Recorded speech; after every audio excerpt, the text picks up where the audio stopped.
MLA గారు సంజయ్ గారు అందరూ కూడా చాలా స్పష్టంగా క్లియర్గా చెప్పిండ్రు. రేవంత్ రెడ్డి గారి ప్రెజెంటేషన్ ఇంతకుముందు మేము అందరం కూడా కూర్చొని చూస్తూ ఉన్నాం. రేవంత్ రెడ్డి గారు దాంట్లో ఒక మాట అన్నాడు, మీరు దమ్ముంటే అసెంబ్లీకి స్పీకర్ గారికి ఒక లెటర్ రాయండి, నేను అసెంబ్లీ పెడతా అని. రేవంత్ రెడ్డి గారు, మీ సవాల్ని బీఆర్ఎస్ పార్టీ పక్షాన మేము స్వీకరిస్తూ ఉన్నాం. నీకు దమ్ముంటే నువ్వు మొగోన్వే అయితే వచ్చే సోమవారం రోజు అసెంబ్లీ సెషన్స్ నువ్వు పెట్టు.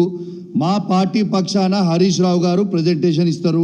ఇక నీ పార్టీ పక్షాన నువ్వు ఇస్తావా, నీ ఆఫీసర్ ఇస్తాడా, నీ ఇష్టం. నీకు దమ్ముంటే సోమవారం పెట్టు. సోమవారం రోజు స్పెషల్ సెషన్ కాల్ ఫర్ చేసి పెడితే ప్రజలు మొత్తం కూడా మేము చెప్పింది నిజమా, నువ్వు చెప్పింది నిజమా అనేది ప్రజలు మొత్తం కూడా చూస్తారు. ఈ లంగ డ్రామాలు చేసి తెలంగాణ రైతాంగాన్ని దయచేసి ఇబ్బంది పెట్టొద్దు. మన తెలంగాణ నీళ్ళని ఆంధ్రాకి ఇష్టపెట్టొద్దు. నీకు దమ్ముంటే మళ్ళీ చెప్తాను, ఈ సవాల్ని స్వీకరించడం. నీకు దమ్ముంటే సోమవారం రోజు సెషన్ పెట్టు. మా హరీష్ రావు గారు మా పార్టీ పక్షాన మాట్లాడతారు.